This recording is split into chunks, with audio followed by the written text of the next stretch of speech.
I'm not good enough. I'm not worth anybody's energy to persist. I know I'm a good person, but nobody else wants to share that. I don't know. There's no shared experience.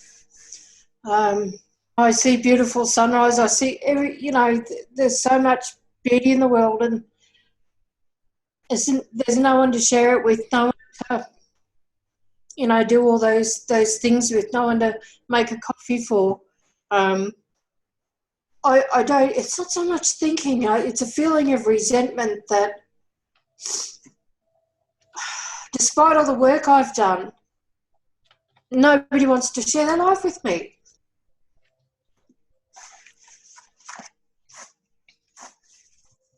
So, in the chest, in the throat, across the shoulders, it's solid and it's constricting and it's heavy, and I'm forgetting to breathe. In those moments, I'm not living. It's just like, it affects every facet of my life, every facet.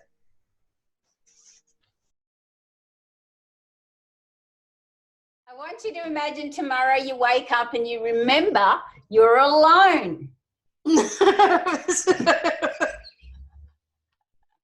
What will you be focused on? Oh, dear God.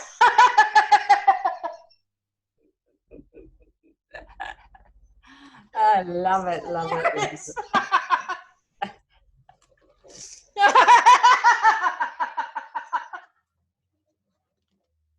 Oh, dear God. Well, this is better than the sad, like... Sorry.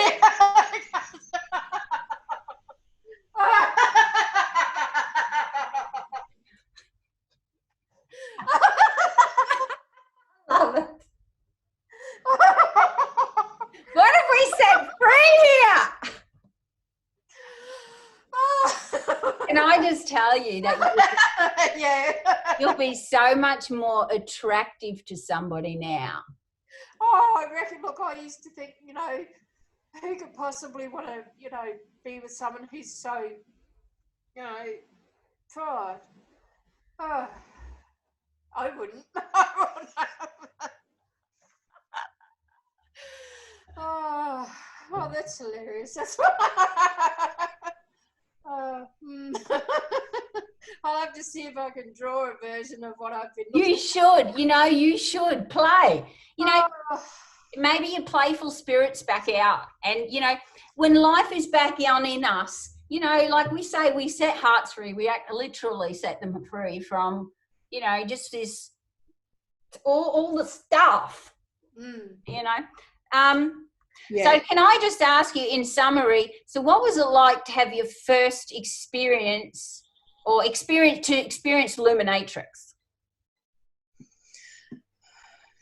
It was a simple method. It was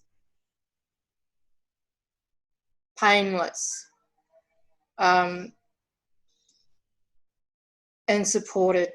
It was a blast. I loved it. I loved the creative way that you lead people through the process, and it allows for people's own personal things that have meaning to them.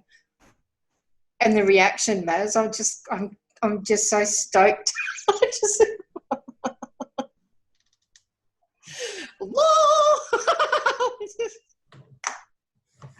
I love it. It's, and accessible and so quick.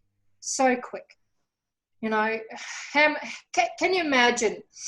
And you can, but all the women who are so locked down because of their genetics, their life experiences, if we were all freed from those things, how beautifully the world will shine. I can't wait. And all those women out there that feel not good enough, and all those women that just feel so alone and they're crippled with anxiety and depression, and you know, they live a long life when all they had to, just this one simple little thing. How's this going to change 30, 40, 50 years of your life? Yeah. Yep. And that's it. I'm 52. I've been living with this since I was 8. And it's like, oh. And I used to look at my mum when she was in her 50s, when I was in my 20s, going, is that what I want to be when I get to that age? And that was the impetus for me to start seeking change. You know, what if you're available back then, Maz? 30 years. The impact did it have on my children, my grandchildren? Yeah. It works. It's silly, but it's simple enough for the most illiterate person can do it perfectly. And that's what I like about it too. It's like the layman's way that all people, doesn't matter who you are, you know, can receive it. It's like the whole idea is that it's very, very simple. I think it's the future where it can be so simple. Words are one thing, but this all doesn't lie. You know, what you're looking at doesn't lie. How are you? Did you colour your hair? I did. I got sick of being grey. I've let it go natural for like 5 years, and I just went, yeah, okay. Wow, how's that? Yeah. I love it. Well, I guess if you do it on the inside, you can do it on the outside, hey? Yep, that's it.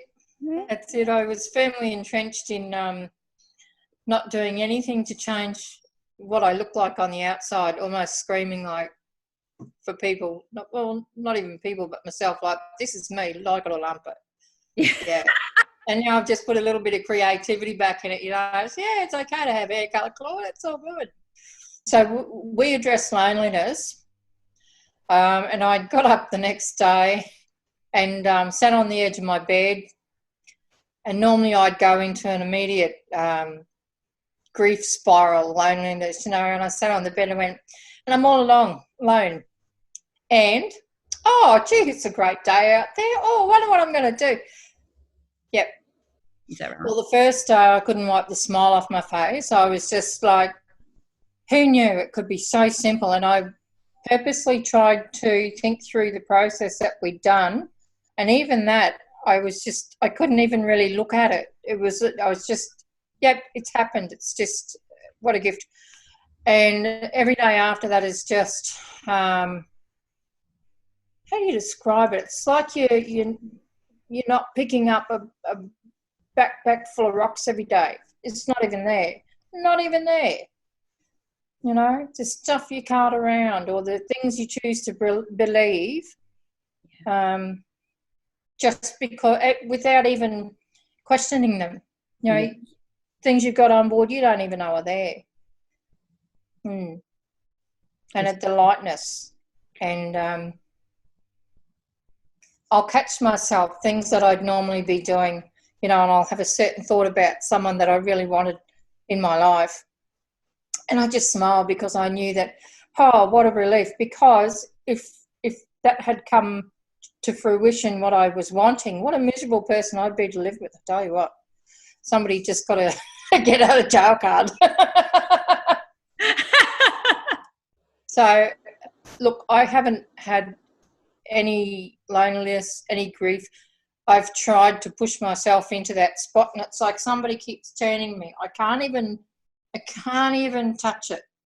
The only thing that I have is occasionally my thoughts will, when they go in that direction, and like it's an old pattern. It's like somebody's just brushing across my chest and then it's gone. And I've got a smile on my face and I have a prompt that I'm automatically taking a breath and things are different. And it's, so we've done, we've addressed that loneliness, but the anxiety matters, holy crap, and the grief, none. That anxiety has driven my life since I was like 8 and escalates at different times cyclically as well as whatever's going on in my world. None. Do you know how freeing that is? Yeah, you do. And it's well, I do have a good job. I do get to see this a lot. Look, I was at a point of, I was going to quit my job. I've worked so hard to become a registered nurse. and I was going to shrink back in my shell and just be homeless and just go wherever. That's how far I felt pushed the other week, which is ridiculous to think of because you go back into all that other stuff where you're stuck. What it's given me is leeway to get back to work tomorrow, and I expect that I'll, like, even now talking to you, I've just had that flutter of anxiety and it's gone. But I expect there'll be a lot more challenges there. So we took, so just by working on that one block, you took 36 years of anxiety. It took away 36 years of an anxiety, and what, 22 years of grief? No, 46 years of anxiety. I've had that since I was 8, Maz, since childhood sexual abuse started. How old are you? 52. Oh, sorry, I'm going, okay, yeah. That's okay. Yeah? Yep, so, which predominantly came out in my 20s when I had my children, that anxiety. So, and it's just been with me every day since. Yeah. So yeah. I'm pretty impressed. So my next thing, and I knew I would want to do this anyway, is to become a facilitator. So you've decided all on your own after trying it that you think being a facilitator is something you want to do, and you've been thinking about it for a while, though, off to the side, have you? Yeah, quite a while. When I first saw you bring Creatrix online, it's held my interest, and I just had to find a way to be able to have that financial ability to visit. But yeah, look, and knowing how hard it is to step through those things that go on in your head and your whole in your body from, childhood trauma. And I know not everybody's ready, but it's just such a gift, It is. It is. You can only work with people who are ready, and that's how it goes. It's personal growth. It's not really. I don't see us as mental health. I see us as personal growth. Because in the mental health industry, there's a lot of beliefs around even just the words mental health. Yeah. And it comes packaged with beliefs and stuff.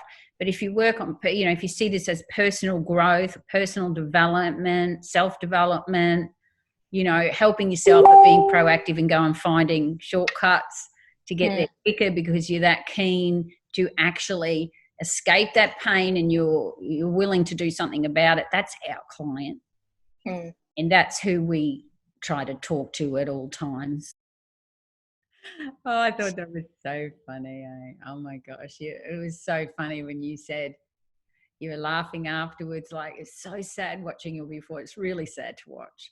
And then to see you say, be laughing afterwards. And then you said, oh yeah, I was like this, but who'd want that? And then you go, I wouldn't. You wouldn't even want your old self. No. Good, kind person, compassionate and all the rest, but misery guts in my head. Jeez. Yeah. Not anymore. It's good. Yeah.